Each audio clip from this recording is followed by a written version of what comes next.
প্রতিনিধি আক্তার, স্বৈরাচারের দূষর আক্তার।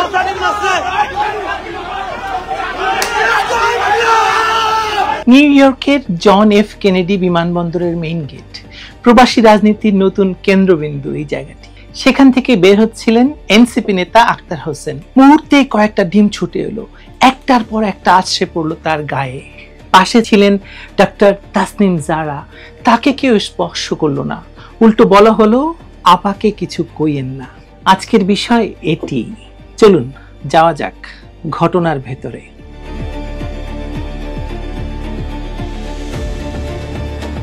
ঘটনা মাত্র কয়েক সেকেন্ডের, কিন্তু এই কয়েক সেকেন্ডে একটি বছরের ক্ষোভ, প্রতিশোধ আর অসম্ভব সব যন্ত্রণা যেন বিস্ফারিত হলো।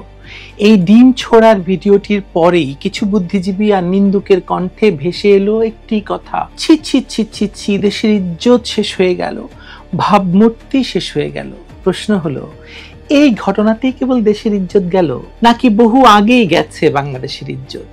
যখন দেশে গত 13 মাস ধরে মানুষ পুড়ছে, মানুষকে হত্যা করা হচ্ছে, নারী ধর্ষিত হচ্ছে, অসহায় মানুষ মারা যাচ্ছে, এসব ঘটনার পরে কি দেশে বিদেশে কোনো সরব প্রতিক্রিয়া দেখেছেন, নাকি সর্বত্র কবরের নীরবতা? নিউ ইয়র্কের ঘটনার কেন্দ্রবিন্দুতে ছিলেন এনসিপি নেতা আক্তার হোসেন। প্রবাসী আওয়ামী লীগ সমর্থকরা তাকে লক্ষ্য করে ডিম নিক্ষেপ করেছে। বিএনপি কিংবা জামায়াতের কাউকে এমনভাবে আক্রমণ করা হয়নি, বরং এনসিপির অপর নেতা ডক্টর তাসনিম জারাকে সম্মান দেখানো হয়েছে, তার উপর কোনো আক্রমণ হয়নি। এখানে ইঙ্গিতটা পরিষ্কার, আওয়ামী লীগের রোষ মূলত আক্তারের প্রতি। কেন আক্তার? এর উত্তর লুকিয়ে আছে গত 13 মাসের ঘটনা প্রবাহে। এনসিপির প্রত্যক্ষ বা পরোক্ষ ভূমিকায় দেশে অরাজকতা, ধানমন্ডির 32 ভাঙচুর, গোপালগঞ্জ অভিমুখে মিছিল এবং সেখানে হত্যাকাণ্ড, মুজিববাদকে কবর দেওয়ার মতো আহ্বান, আওয়ামী লীগ সমর্থকরা আক্তারকেই সেজন্য দায়ী করেছে। সেই দায়বোধ নিউ ইয়র্কে গিয়ে ডিম হয়ে ফিরে এসেছে তার পিঠে।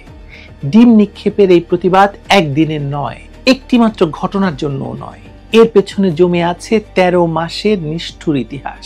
13 মাস ধরে যারা আওয়ামী লীগ করে তাদের ঘরে থাকতে দেওয়া হয়নি, ছাত্রলীগের ছেলে মেয়েদের শিক্ষা প্রতিষ্ঠানে ঢুকতে দেওয়া হয়নি, পরীক্ষা দিতে গেলে মব সৃষ্টি করে তাদেরকে মারধর করে পুলিশে দেওয়া হয়েছে। তোফাজ্জলের কথা মনে পড়ে আপনার?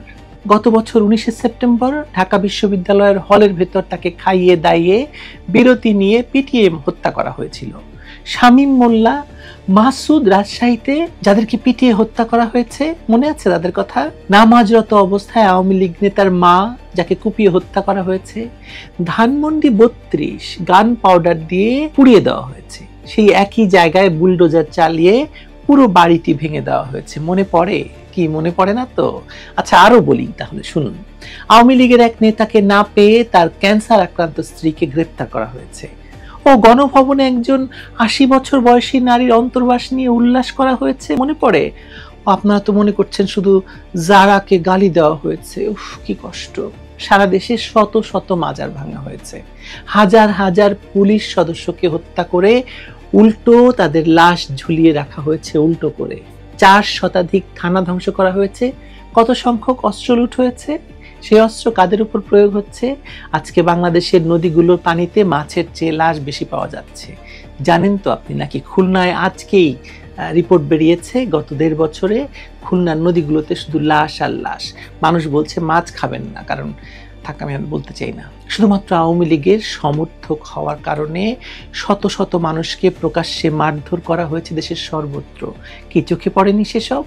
আদালতে আওয়ামী লীগ নেতাকর্মীদের হাজির করার পর তাদের দিকে ডিম নিক্ষেপের বিষয়টিও ভুলে গেছেন।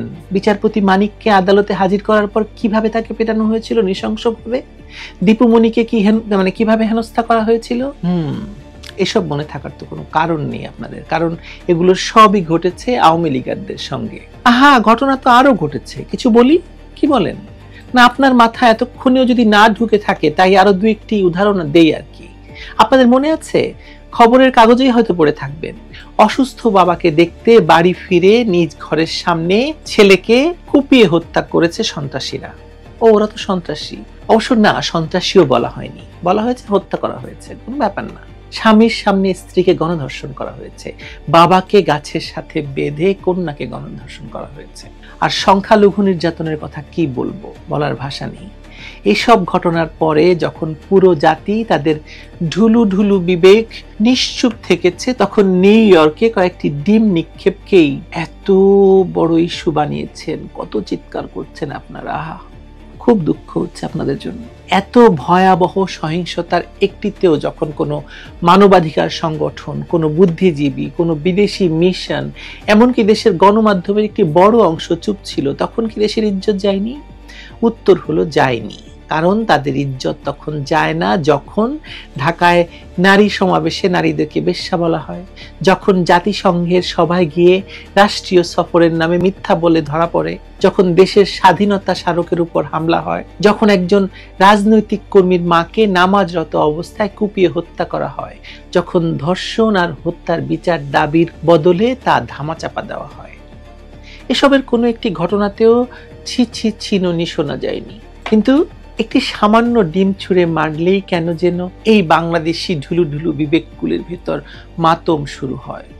আহা ভাবমূর্তি, আহা বাংলাদেশের ভাবমূর্তি। অবশ্যই বাংলাদেশের এই ভয়ঙ্কর অবস্থার মধ্যে বিএনপি, জামায়াত, এনসিপি মিলে আওয়ামী লীগের রাজনীতি নিষিদ্ধ করেছে। আওয়ামী লীগ নীরবে বাংলাদেশে এই আওয়ামী বিরোধী রাজনীতির ভয়ঙ্কর পদক্ষেপকে মোকাবেলা করছে। দেশের ভেতর ছোট ছোট মিছিল করছে, ওদিকে পুলিশ ঘোষণা দিয়ে দেশে এই মিছিল থেকে আওয়ামী লীগ ধরিয়ে দিতে পারলে 5,000 টাকা পুরস্কার ঘোষণা দিয়েছে। রিকশায় করে মেট্রোপলিটন শহরে যাতে আওয়ামী লীগের কাউকে বাসা ভাড়া দেওয়া না হয় সেজন্য মাইকিং করা হয়েছে। এগুলোকে আপনাদের নিশ্চয়ই খুব স্বাভাবিক মনে হয়েছে, ফ্যাসিবাদ তো আর মনে হয়নি, তাই না? দেশের ভেতর কুলিয়ে উঠতে না পেরে আওয়ামী লীগের রাজনীতি তাই সারা বিশ্বময় ছড়িয়ে পড়েছে। আওয়ামী লীগের কিছু সমর্থক যারা বিদেশে নিরাপদে আছেন তারা প্রতিশোধের ভাষা বেছে নিয়েছেন অন্যভাবে। ডিম ছুঁড়ে প্রতীকী প্রতিবাদ জানাচ্ছেন বিদেশে, লন্ডনে, নিউ ইয়র্কে, যেখানে রাজনৈতিক প্রতিবাদে ডিম বা টমেটো নিক্ষেপ কোনো অপরাধ নয়। দেশে রাজনীতি করতে দেবেন না, মিছিল করতে দেবেন না, সভা সমাবেশ করতে দেবেন না, বাসা ভাড়া নিতে দেবেন না, খুন করবেন, পেটাবেন, ধর্ষণ করবেন। তাই লন্ডন কিংবা নিউ ইয়র্কের ঘটনা তো আসলে সেই রাজনৈতিক ক্ষোভের বহিঃপ্রকাশ ছাড়া আর কিছু নয়, হতে পারে না। যেখানে আইন মানা হয় না, বিচার হয় না, সত্য চাপা পড়ে, সেখানে একমাত্র উত্তর হয়ে ওঠে প্রতিরোধ। আপনারাই তো বলেছিলেন যে মব নাকি প্রেসার গ্রুপ, তাহলে আওয়ামী লীগ যখন একত্রিত হয়ে এই প্রতিবাদ করে সেটাকে প্রেসার গ্রুপ মনে হয় না? আর যখন সেই প্রতিরোধের সুযোগ দেশে থাকে না তখন প্রবাসে গড়ে ওঠে মঞ্চ। আর চরিত্রগতভাবেই জন্মের পর থেকে আওয়ামী লীগ কেবল প্রতিরোধের রাজনীতি করেছে, কখনো আওয়ামী লীগ আগ বাড়িয়ে কোথাও কাউকে আঘাত করেনি। এমনকি ধরুন এই 2024-এর জুলাইয়ের ঘটনাতেও আওয়ামী লীগ প্রতিরোধের রাজনীতি করেছিল। বিশ্বাস না করলে আবারও চিন্তা করুন, স্মরণ করুন 2024-এর ঘটনা বলি। আর শুনুন, আক্তার হোসেন আসলে কে বলুন তো? আক্তার হোসেনকে কেউ আন্তর্জাতিকভাবে চেনে? উত্তর হলো চেনে না। তিনি বড় কোনো জাতীয় নেতা নন, একটি অনিবন্ধিত দলের একজন নেতা হলেও ইউনূস সাহেব যে কারণে তাকে গুরুত্ব দিয়ে নিউ ইয়র্কে নিয়ে গিয়েছেন, ঠিক একই কারণে আওয়ামী লীগের চোখে আক্তার হোসেন 2024-এর সন্ত্রাসী, বিগত 13 মাস ধরে চলা আওয়ামী বিরোধী নির্মম সহিংসতার পেছনে থাকা মূল চরিত্রদের অন্যতম। অতএব তার উপর ক্ষোভ আসাটা স্বাভাবিক নয় কি? তাই ক্ষোভ গিয়ে পড়েছে তার গায়ে ডিম হয়ে। আহা, অনেক ভদ্রলোক বাবু মশাইরা বলছেন এই আচরণ রাজনৈতিক শালীনতা লঙ্ঘন করেছে। হয়তো তাই, নিশ্চয়ই তাই, কিন্তু যাকে হত্যার জন্য আপনি হত্যা মঞ্চে নিয়ে গেছেন তার কাছে আবার শালীনতা আশা করছেন কি করে? কেন? বিগত 13 মাসে হাজারো নির্মম নিষ্ঠুর ঘটনার কোনোটিতেই যখন কোনো রাজনৈতিক শালীনতা অবশিষ্ট ছিল না, তখন হঠাৎ করে ভদ্রতার পাঠ শেখানোকে কি বলবো বলুন তো? ভণ্ডামি? ভণ্ডামি নয়তো কি বলুন?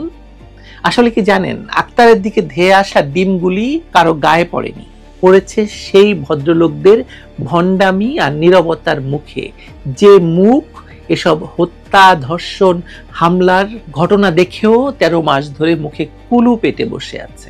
ডিম তো ছোড়া হয়নি, ছোড়া হয়েছে প্রতিবাদের নীরব আগুন, যেটা দেশ থেকে বিদেশে পৌঁছে গেছে।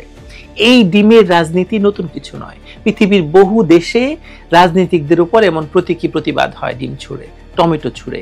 কিন্তু বাংলাদেশের রাজনীতিতে এই ডিমের গুরুত্ব এসেছে বিগত 13 মাসের প্রেক্ষাপট থেকে, যে দেশে শত শত হত্যা হয়, নারী গণধর্ষণের শিকার হয়, রাজনৈতিক প্রতিপক্ষকে পুড়িয়ে মারা হয়, ধর্মীয় স্থান বা মাজার ভাঙচুর করা হয়, মন্দির পুড়িয়ে দেওয়া হয়, অসুস্থ পরিবারকে নির্যাতন করা হয়। সে দেশে যদি কেউ প্রতিবাদ না করে আর বিদেশে একটি ডিম ছুড়লেই তোলপাড় হয়, তাহলে বুঝতে হবে ডিম নয়, আপনাদের বিবেক সরে গেছে জায়গা থেকে।